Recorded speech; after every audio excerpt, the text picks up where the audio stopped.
আবৃত্তি শেখাতে গিয়ে দেখেছি যে ছাত্রছাত্রীদের মধ্যে উচ্চারণের কিন্তু বেশ কিছুটা খামতি থেকে যায়। তো এই খামতিগুলো কিভাবে পূরণ করা যায়? অভিভাবকরা অনেক সময় বোঝেন না, তারা ভাবেন যে আমার ছেলে তো ভালো বলছে, আমার মেয়ে তো ভালো বলছে, তবু কেন প্রতিযোগিতায় গিয়ে কিছু পুরস্কার তারা পাচ্ছে না। আসলে এই পুরস্কার পাওয়ার ব্যাপারটার মধ্যে অনেক কিছু থেকে যায়, বিশেষ করে স্মৃতি, তারপরে স্বরক্ষেপণ, কিভাবে তুমি উচ্চারণ করছো প্রত্যেকটা শব্দ, এই সবকিছু মিলিয়ে মিশিয়ে, এবং কবিতা নির্বাচন, এই সবকিছু তো থাকে।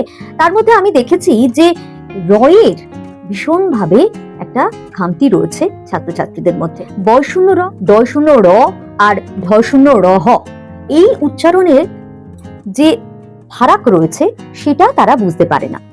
কিরকম?